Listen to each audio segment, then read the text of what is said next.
I don't know why this phone keeps turning off on me, but he pulled up out of there. And you can see how that is. I didn't turn that, I don't believe. But he'll pull up out.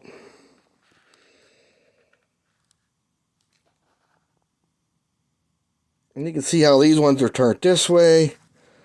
And these ones are turned that way. And then there must be a little groove on the side there for him to grab into it here.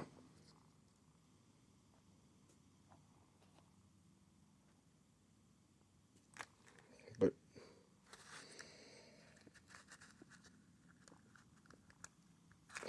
he'll pull up out of there.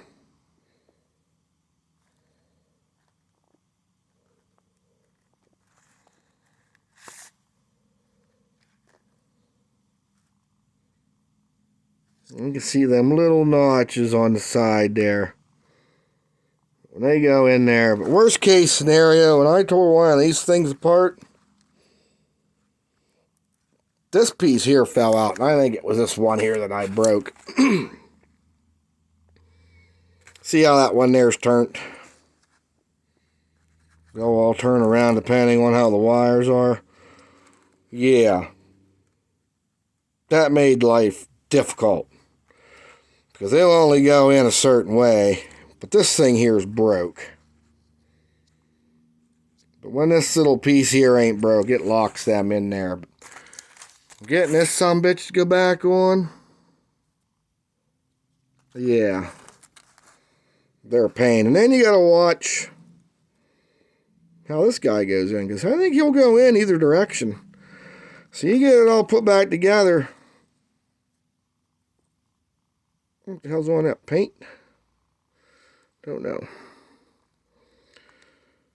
You gotta squeeze him in there and get all them lined up. But I'm not even gonna attempt this on the camera here, but well, I guess I don't know, did they go? Well,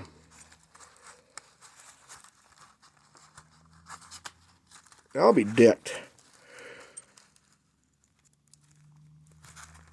I can't believe that went together.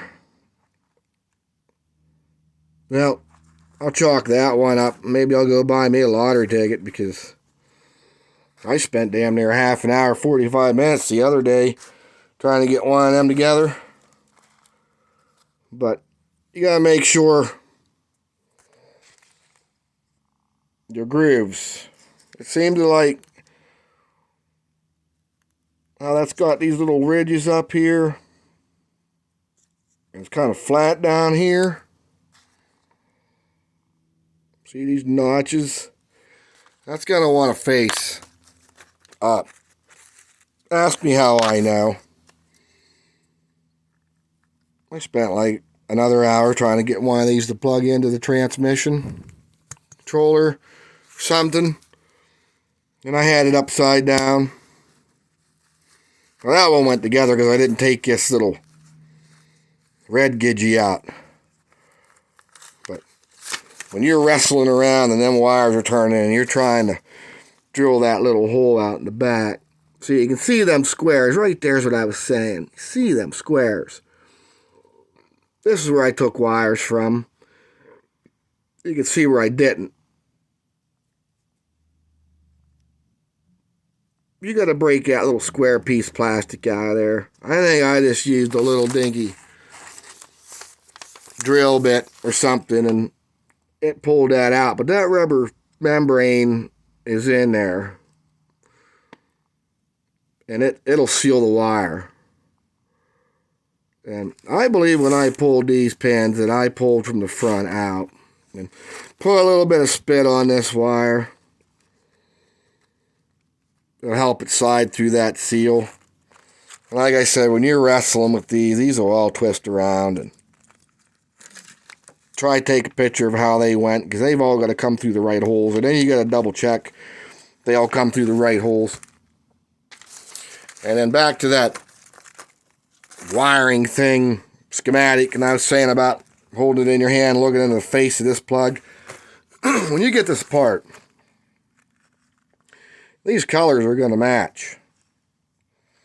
So what I was doing on them backwards, ass foot backwards things is if it said right here, pin 29, this one's marked. Some of them weren't marked. Pin 1's here. But when you flip this, pin 1's over here. But some of them connectors weren't numbered. So you would find a couple wires in a row, like brown and white. And this is, that's going to be power, ASD power. I mean, that's brown and white of some sort there for the white one. That's going to be power of some sort, because I remember that brown and white wire. That was power. I mean, I could probably even look back through one of these things here and tell you. White connector. Brown and white. 0-2 heater voltages. 9 and 10. So that's voltage. Brown and white was always ASD relay out. Brown and white was always a voltage of some sort. Positive. I mean, you write this down enough, you'll figure it out. That's what I'm saying. You remember certain colors, but and you have all these wires to choose from, and you can pick. What I did is I tried to pick wires that were as close to the original color code to try to make it match this pattern. That way you could write this down and somebody else coming behind you could follow it. I mean, like, if you needed to add this wire here, dark blue and white, you know, even if I didn't have a dark blue and white, I would try to use a dark blue, you know, a dark blue of some sort. Just try to keep it together. But it's a little bit more on these pinouts, and I posted that other video about somebody was really wanting to try this. I have access to all data at work. I could probably get these pinouts and sit down and specifically make a video on each individual computer instead of jumping all around. Because this is a jumble mess. Because I've done all these computers, and to me it seems simple, but to somebody else it might be difficult. And then, like I said, even I'm getting confused, because I even got confused when I was doing it, and keeping all the pin numbers straight and the wires and yada yada yada. So if somebody was seriously interested, I could sit down and get the pinouts and go through it, you know. But it's kind of really ain't a tutorial how to do it. I could make one like that, but this just get your head in the right direction. Hoping that you guys would figure this out on your own, because this is the only way you're going to do it. Because once you wire all this, I mean, if you're on the trail or something, and I give you a how-to, and something don't work, you're going to be lost. I'm probably going to be out in the woods drinking beer somewhere else without my phone, too. So you're going to be up a shit creek without a paddle.